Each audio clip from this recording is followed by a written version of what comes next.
Macro GRISA podcast, the BRICS Mirage and the Fertilizer Fallacy. What's up, macro traders?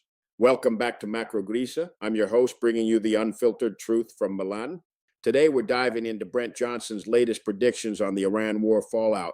He's calling for massive food shocks in Q4 2026, BRICS collapsing, social unrest worldwide. But here's the thing. I think he's half right and half wrong. Let me explain. Let's start with what Johnson absolutely nails. BRICS is theater, not substance. Listen to this quote. Trump has done more to change the world in 18 months than BRICS has done in 18 years. Brutal, but accurate. Look at the facts. Russia wants back into SWIFT. India just said they're not interested in trading in local currencies. And now Brazil might flip pro-Western in their fall elections. So BRICS could literally become IX. And no, that's not a typo. That's what's left when the B and R walk away. Meanwhile, what has BRICS actually accomplished? Name one material change. One functioning payment system with significant volume. One successful de-dollarization initiative. Oh, wait. You can't, because they've done nothing except hold conferences and issue press releases that say the same thing every year. They just rearrange the sentences. On BRICS, Johnson is spot on. The dollar milkshake is sucking up liquidity and the alternatives are evaporating. But here's where I push back. Johnson's Q4 food crisis theory.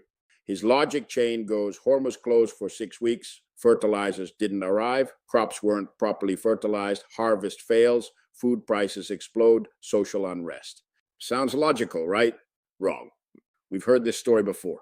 February 2022, Russia invades Ukraine. Every analyst on the planet screamed, fertilizer crisis incoming. Russia and Belarus controlled 40% of global potash exports. Ukraine's ports were blocked. The headlines were apocalyptic: global famine ahead, food riots coming. Emerging markets will starve. What actually happened?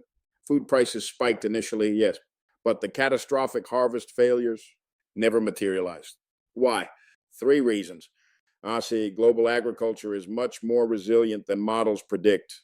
Farmers adapt. They substitute. They optimize. They find alternatives. Donate fertilizer stockpiles and buffer inventories absorb the shock. Most serious agricultural operations maintain reserves for exactly this scenario. 3, markets work. High prices triggered massive supply responses.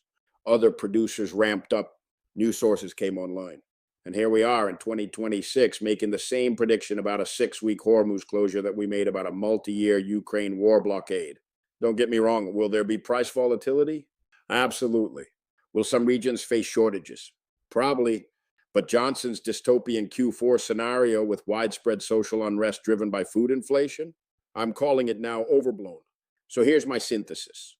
Johnson is right about the big picture. The dollar milkshake is real, BRICS is fake, and swap lines prove the world still needs dollars desperately. But he's wrong about the second order effects. The fertilizer to food crisis chain is too linear, too deterministic. Real markets don't work like Excel models. There's adaptation, substitution, resilience. Will energy prices stay elevated? Yes. Will that create inflationary pressure? Sure. Will some emerging markets struggle? Definitely. But widespread food riots in Q4? Remember this conversation when we get there. The truth, as always, is nuanced. Johnson gives us brilliant macro framework thinking, but sometimes the doomsday scenarios don't materialize. That's it for today.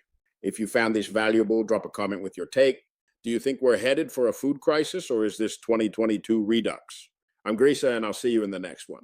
Ciao.